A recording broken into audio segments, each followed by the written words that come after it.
Bismillahirrahmanirrahim and Assalamu alaikum. My name is Ayan Rafiq and I am a foundation level student at Jahan School Islamabad Barakah campus.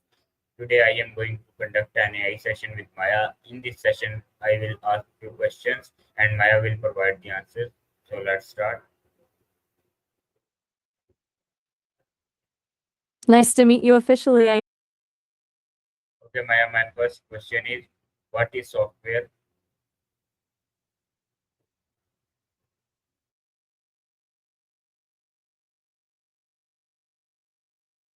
At its simplest, software is the set of instructions that tells a computer exactly what to do. Think of it as the physical body, the screen, the keyboard, the chips and wires. The software is the intelligence that makes those parts useful. Without software, your laptop is just a very expensive paperweight. To really get into the weeds, software is essentially a long list of logical commands written in a language that humans can understand, which then gets translated into binary, those ones and zeros, that the computer's processor can act. First, you've got system software, like Foundation. They manage the hardware and create the environment where everything else can run.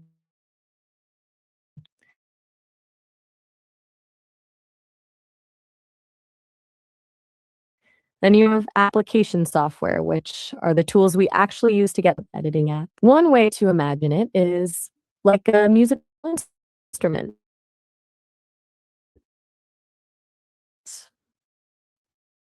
The hardware is the piano.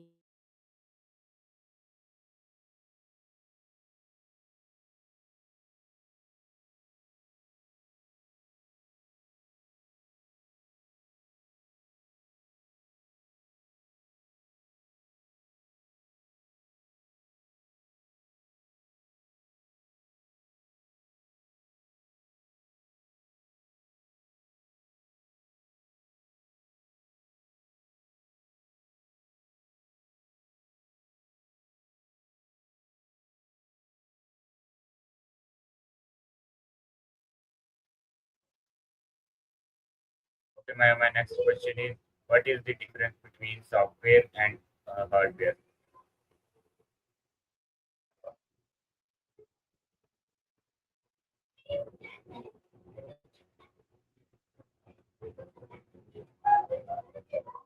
Everything you can actually touch, the tangible physical components. It's the screen you're looking at, the processor humming inside your device, the battery, the wires, and the keyboard. If you can drop it on the floor and it breaks, it's hardware. It's the stuff that makes the machine exist in the physical world. Software, on the other hand, is completely intangible.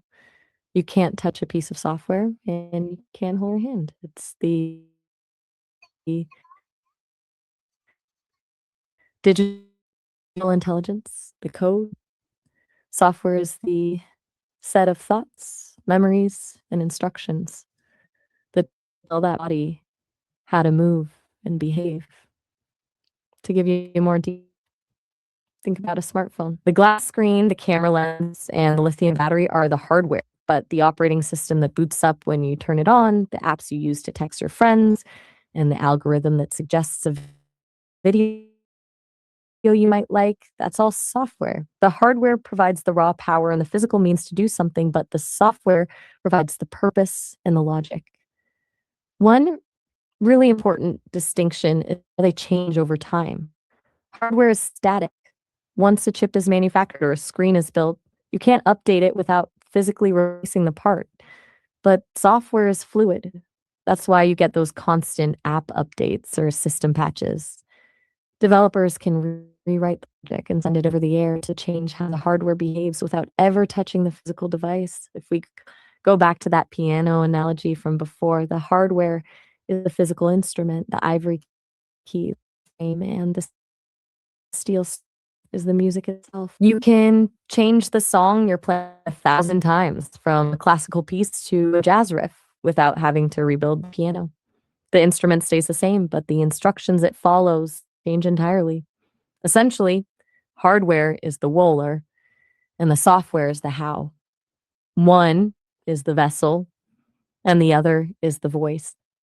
Without the hardware, the software has no place to exist.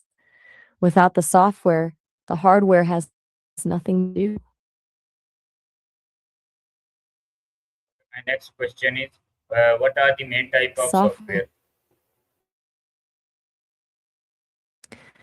When we look at the big picture, software generally splits into two massive categories: system software and application software.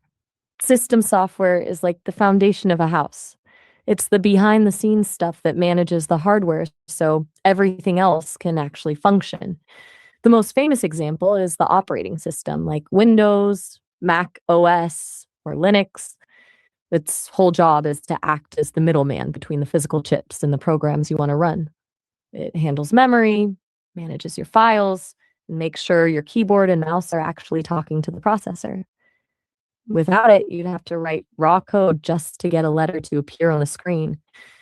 Then you have utility software, which is a subset of system software. These are the tools that keep the system healthy, things like antivirus programs, disk cleanup tools, or file compression software. They aren't the foundation, but they're the maintenance crew that keeps the house from falling apart. Then we move into application software, which is what most people think of when they say software.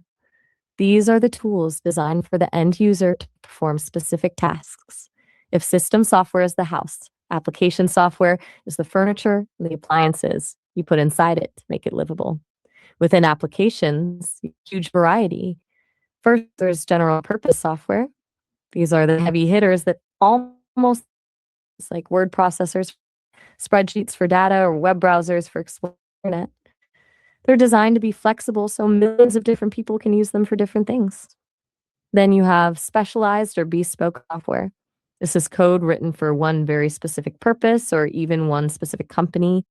Think of the software a bank uses to track millions of transactions, or the complex systems NASA uses to land a rover on Mars. These aren't available for download on an app store. They're precision tools built for a high stakes job. Lastly, we have the modern shift toward web based applications. In the past, you'd install software from a disk directly onto your hard drive.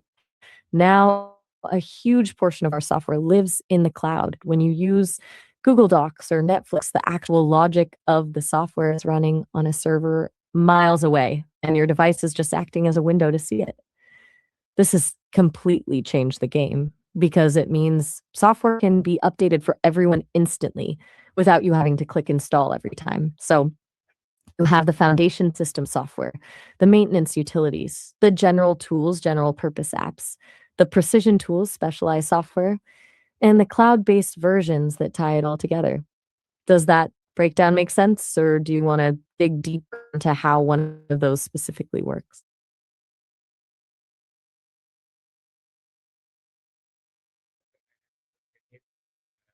Is system software?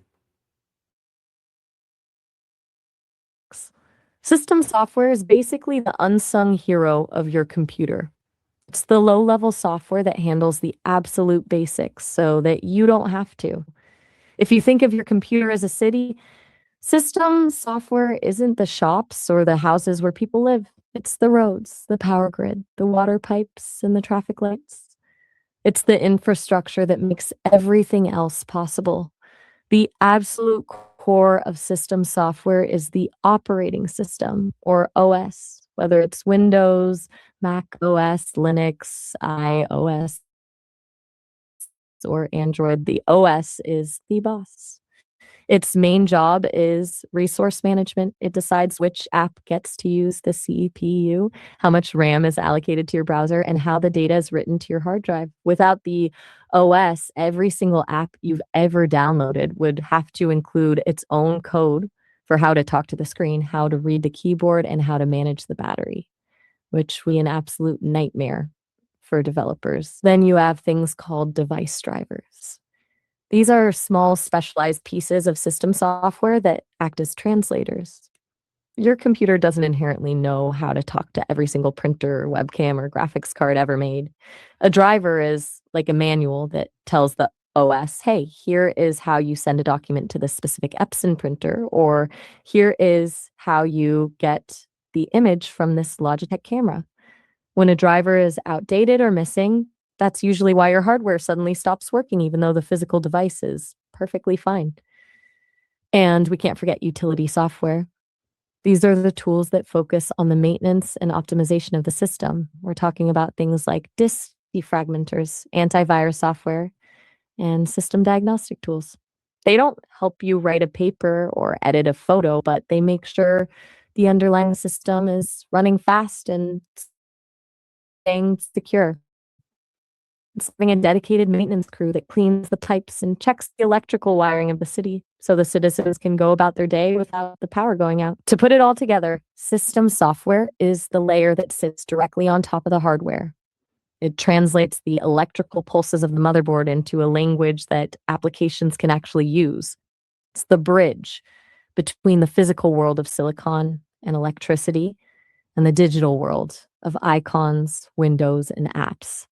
It works in the background, often invisibly, and you only really notice it when something goes wrong, like when you see a blue screen of death or a spinning loading wheel.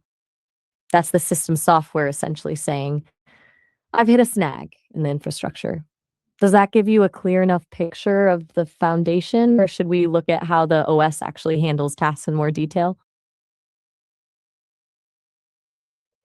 Question is, what is the application software?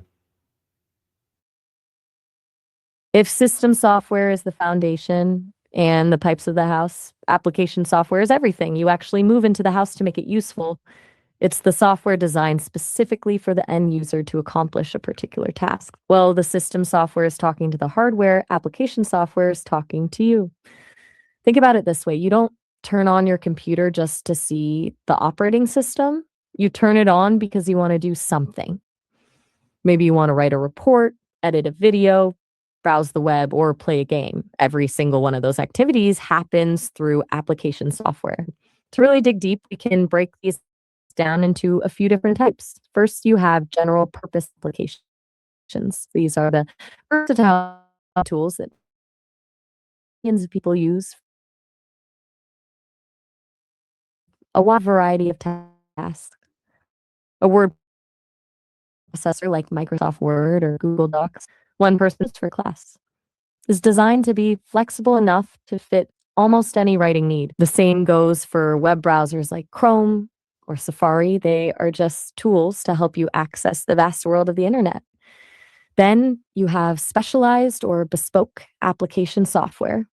This is where things get really precise. This is software built for one very specific job or even one specific organization. Think about the software used by an air traffic controller to track planes in the sky, or the complex systems a hospital uses to manage patient records and prescriptions. You can't just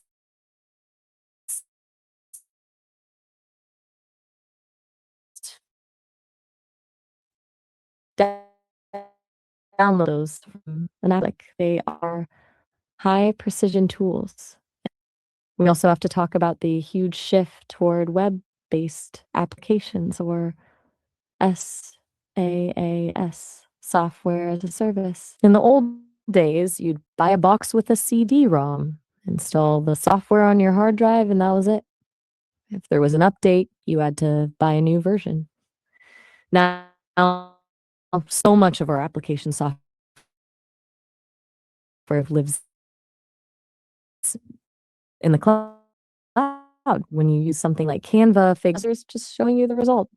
This means the software is always up to date and you can access your work from any device in the world as long as you have an internet connection. Finally, there are mobile applications or apps. These are specialized versions of application software optimized for a smaller screen touch interface. They often leverage hardware that a desktop doesn't have, like the GPS in your phone for Google Maps or the accelerometer for a fitness app. So, in a nutshell, application software is the layer of technology that translates your human goals into digital actions. Whether it's a simple calculator app or a massive 3D rendering program used by architects, these tools are what make computers an extension of our own creativity and productivity. Does that cover everything you needed for the script, or do you want to explore the difference between how a web app and a desktop app actually function?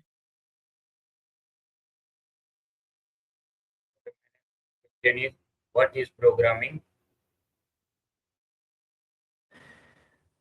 Programming is essentially the art of giving a computer a very specific set of instructions to solve a problem or accomplish a goal. If software is the finished product, the book, if you will, then programming is the actual act of writing it.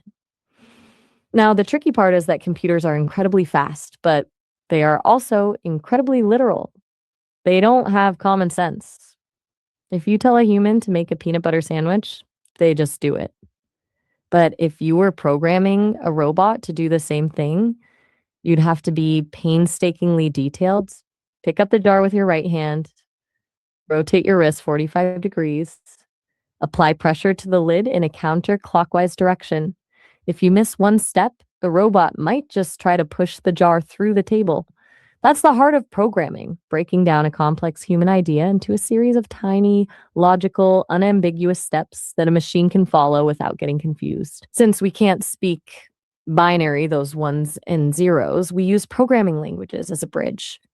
These languages like Python, Java, or C++ allow us to write instructions in a way that looks somewhat like English, which a special piece of software then translates into the machine code the processor understands. There are different styles of programming too. You have imperative programming, where you tell the computer exactly how to do something step by step, and declarative programming, where you describe what the end result should look like and let the system figure out the best way to get there. It's a mix of rigorous logic and creative problem solving. A lot of people think it's just about math, but it's actually more like solving a giant puzzle. You're constantly asking, what's the most efficient way to get from point A to point B? And what happens if the user enters something I didn't expect? When a programmer writes code, they're essentially building a digital machine. They create variables to store information, loops to repeat tasks, and conditional statements, the if this, then that logic, to allow the program to make decisions. The magic happens when all those thousands of tiny instructions snap together to create something seamless, like a character jumping in a video game or a payment processing in a split second. In the end, programming is just a way for humans to scale their intelligence. Instead of doing a tedious task 1,000 times ourselves, we spend a few hours programming a machine to do it perfectly in a fraction of a second. Does that help you visualize the process, or do you want to talk about the different languages people use to actually do the programming? Question is, what is coding? This is where people get confused because in casual conversation, we use coding and programming interchangeably. But if we're being precise for your session, there's a subtle and important difference. Coding is the actual act of writing the code, it's the translation part. If programming is the entire process of designing a house, the blueprints, the structural engineering, the planning of where the plumbing goes, then coding is the actual act of laying the bricks and nailing the boards. It's the manual labor of taking a logic-based plan and typing it into a text editor using the specific syntax of a language like Python or Java. When you're coding, you're focusing on the grammar of the language. You're making sure your brackets are closed, your intent is correct, using the right keywords so the computer doesn't throw an error. It's very much about the technical execution. You could be a great coder, someone who can write clean, fast, bug-free lines of code system from scratch. To put it in another perspective, think of a writer. The coding part is like the spelling and grammar. It's making sure the word correctly and the sentences are structured right. The programming part is the storytelling, the plot, the character arcs, and the overall theme of the book. You need the coding to be correct for the book to be readable. You need be valuable. Make the turn red when the user hovers over it, and they write the few lines of code to make that happen. A programmer is the one who decided that the button needed to exist in the first place, what it should do for the user experience, and how that action interacts with the rest of the software's database. So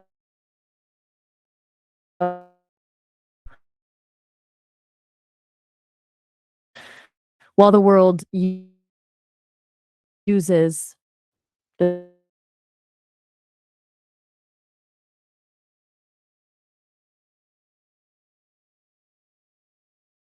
talk about